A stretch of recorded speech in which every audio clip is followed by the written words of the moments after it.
Добрый день, дорогой зритель! Сегодня у нас очередной интересный подкаст про бизнес, про стартапы. И у нас в гостях молодой, амбициозный и начинающий стартапер Бегенч Режепов, который имеет два проекта. Он об этом сейчас сегодня расскажет. Сегодня будет про то, как рождаются идеи, как преодолевать трудности и как запускать стартап с нуля. Добро пожаловать! Здравствуйте всем. Расскажу про себя и изначально про свой первый проект. Проект Хорошо. BR Delivery. Супер. Да. Меня зовут Бегенч, я основатель приложения BR Delivery, это сервис доставки еды, и сооснователь приложения Hinglen, аудиостриминг платформа. Почему именно BR Delivery? После университета я взял в аренду заведение. Начался коронавирус, и были ограничения строгие, и мы должны были работать только на доставку. И у нас на тот момент был только один агрегатор, и мы начали работать с ним, но это нам никак не помогло. И после этого я начал задумываться о своем проекте. Я думал так, чтобы выбрать этот проект, чтобы он помогал моему первому бизнесу. И с такой мыслью я начал свой проект BR Delivery. У нас был товарищ, он работал в IT-сфере, и он мне рекомендовал обратиться в IT-компанию Imdat Electronics. И мы с ним заключили договор по разработке приложения BR Delivery. И так начался наш путь. В октябре 2022 году начали разрабатывать проект, и в сентябре 2023 году мы запустились. Как платформа мы работаем на B2B и на B2C, и у нас была проблема менять привычку потребителей. То есть имеешь в виду, наверное, то, что люди приложением не пользуются самим, ходят в магазин либо звонят. Да, В этом смысле. Да. И в феврале 2024 году мы приняли участие в акселерационной программе, которую организовал Startup Academy, наша местная компания, и казахстанская компания Мост. И эта программа длилась 2 месяца, и за эти 2 месяца мы проделали такую большую работу, что наши показатели выросли на 80%. Какие ошибки были в BR Delivery в начале, которые вы решили, и что помогло развивать? Можно про это чуть? В ходе программы мы провели большую работу с трекерами, проверили много гипотез. Во время программы нас консультировал трекер с Казахстана, Андрей Крюков. Да, он был главным трекером компании Мост. Я рассказывал про свой стартап Андрею, и у нас была такая проблема, то что во время Каздева было много регистраций, после маркетинга, после рекламы у нас было много регистраций, но было мало заказов. Мы провели Каздев, и в результате Каздева наткнулись на это. Потребители просто заходили в наше приложение и просматривали заведение, просматривали меню, цены, ингредиенты и брали телефон, звонили заведению. Да. Как рекламное получается что-то. Да. Андрей Крюков нам посоветовал поменять номера на свои номера, на номера операторов, и после этого реально звонков стало очень много. Нам звонили много, и мы потихоньку объясняли им то, что наше приложение можно использовать не только как меню, онлайн-меню, но и можно было сделать заказ. И этим способом, этим шагом мы повысили наши продажи на 80%.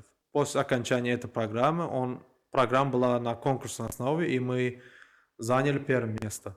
Да, победили в этой программе, и после этого нами заинтересовались бизнес-ангелы. А зачем нужны бизнес-ангелы? Чем они полезны? Отличие бизнес-ангелов от инвесторов, то что инвестор просто выкупает долю в вашем бизнесе. А бизнес-ангелы не только выкупают долю в вашем бизнесе, но и помогают своими наставничеством, своим менторством. И после длительных переговоров мы получили инвестиции от бизнес-ангелов. И эта инвестиция стала первой венчурной инвестицией в нашей стране.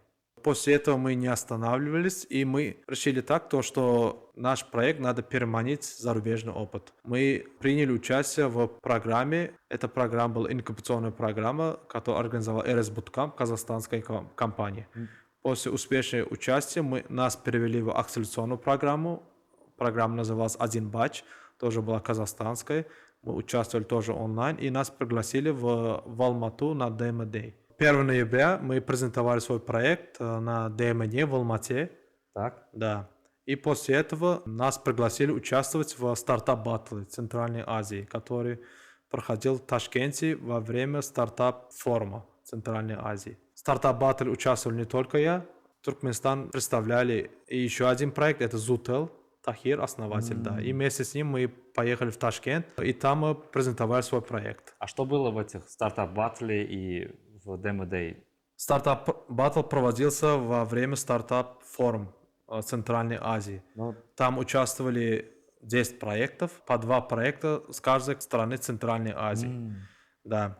Но, к сожалению, мы призовое место занять не успели, но могу сказать то, что это участие в программе был большим опытом для нас в плане нетворкинга, в плане... понятно, да. Это очень важная вещь, кстати. Да. нетворкинг. Опыт получить тоже необходимо. Но после этого также был Туркменtel, если не ошибаюсь. Да. А после этого мы... Тоже BR Delivery показывали? Да. После этого мы участвовали в конкурсе Turkmentel с проектом BR Delivery. Мы презентовали перед жюри и заняли 2 место. Вот здесь уже победа. Ты говорил то, что привлек инвестиции. Ну, как ты планируешь теперь использовать эти инвестиции? Может, функционал хочешь какой-нибудь добавить?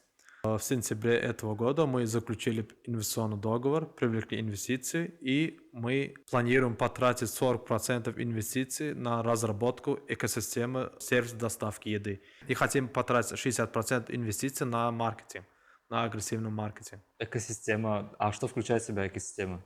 В данный момент клиент делает заказ, мы переводим заказ заведению, и на этом все наше действие заканчивается. Но мы хотим работать как зарубежные аналоги. Это как получается? Мы до июня месяца планируем разработать полностью экосистему приложения сервиса доставки еды. У нас будет приложение полноценное для юзера, у нас будет приложение для заведений, и у нас будет приложение для курьера. А курьером может быть кто угодно, получается? Да.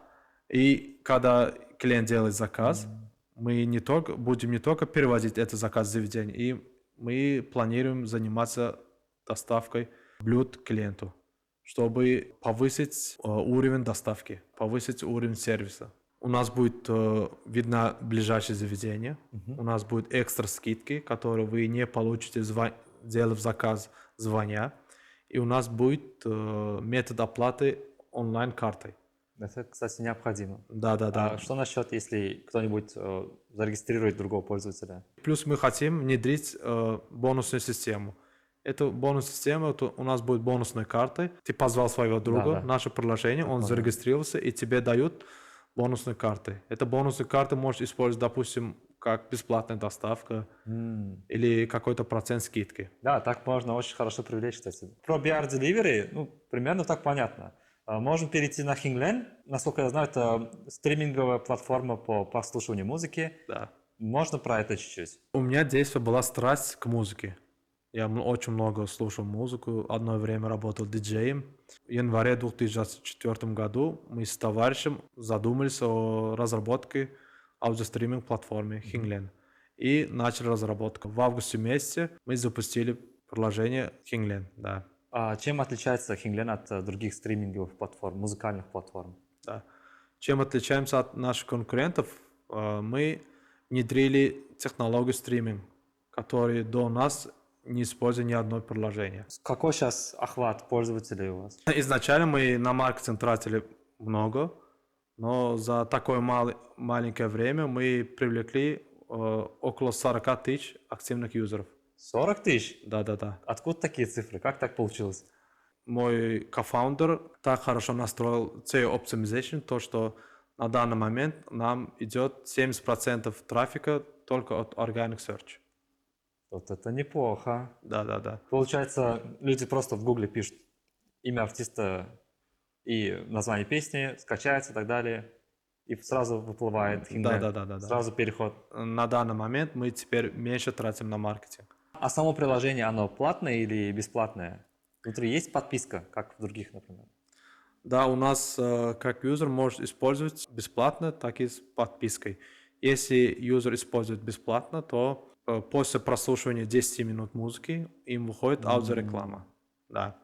А если клиент покупает подписку месячную, тогда им добавляется функция то, что совсем не выходит реклама, и они могут скачать песню себе в телефон и слушать офлайн, без интернета. Неплохо. Да. Есть еще один вопрос. от ребят. Я им сказал то, что придет тут автор, один из кофаундеров.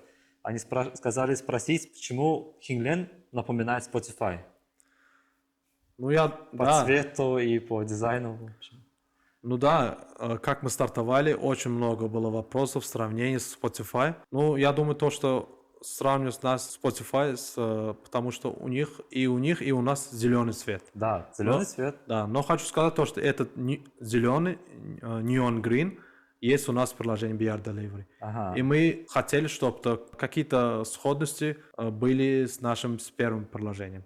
Чтобы немножко люди поняли, что это почти Да, одна компания. Да. Но могу сказать то, что Понял. это я не скрываю, когда мы разрабатывали дизайн, мы, конечно, смотрели на Spotify, на Apple Music, на Яндекс.Музыку. Мы взяли те вещи, которые примут на рынке, ну, на нашем рынке, да. Понял. Нужно больше акцентироваться на пользователя и на его удобство при Да, да. использовании приложения. Вот какие советы ты мог бы дать начинающим стартаперам? Ну, какие советы? Совет это то, что значит, куда ты идешь, зачем это делаешь и какую проблему решает твой проект. Я понимаю, ты все знаешь о своем проекте, но подготовить проект на этом не заканчивается. Когда начинаешь бизнес, я так понимаю, нужно выбрать определенную проблему, которую ты можешь решить, а потом также акцентировать, какая у тебя будет целевая аудитория и прочие вещи, потом до маркетинга доходишь, где можно изучить эти вот моменты. Да, ты хорошо подметил. Чтобы твой стартап был успешен, ты должен знать, какую проблему ты решаешь и кому помогаешь этим. Ты должен знать своего клиента. Я советую всем участвовать в инкубационных программах, в акселерационных программах. Участие в этих программах ты получаешь менторство от экспертов наших местных, от экспертов зарубежных, да, и структурируешь свои мысли. Вопрос, что лучше сделать? Подготовить идеальный продукт, но потратить на это год, или сделать MVP и каждый месяц смотреть, развивать это MVP? Какой вариант хороший? Вот это была моя ошибка, когда стартовал проект BR Delivery. Я думал, что это полноценный проект, но Так. оказалось, это очень дорогостоящий MVP. Да, это была, я думаю, моей первой ошибкой. Но все учатся на своих ошибках, и могу посоветовать всем то, что надо начинать с MVP. Если бы не стартапы, то чем бы ты занимался? Если не стартапы, я думаю, что я продолжал бы работать в сфере общепита, заниматься заведениями, да. Хорошо, а вот если бы у тебя был неограниченный бюджет, какой стартап ты бы запустил? Именно в нашей стране Да, наши, конечно. я запустил нынешние проекты. Почему эти проекты? Потому что я жажду этим проектами, да.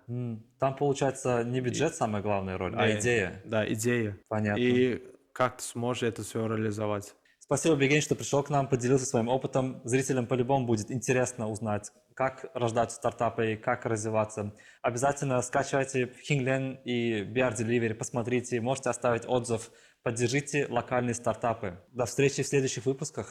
Если остались какие-нибудь вопросы, обязательно пишите в комментариях. Бегень зайдет, ответит вам. Также делитесь видео со своими друзьями, поддерживайте наши комьюнити, которые мы развиваем, мы это делаем для вас. Пока.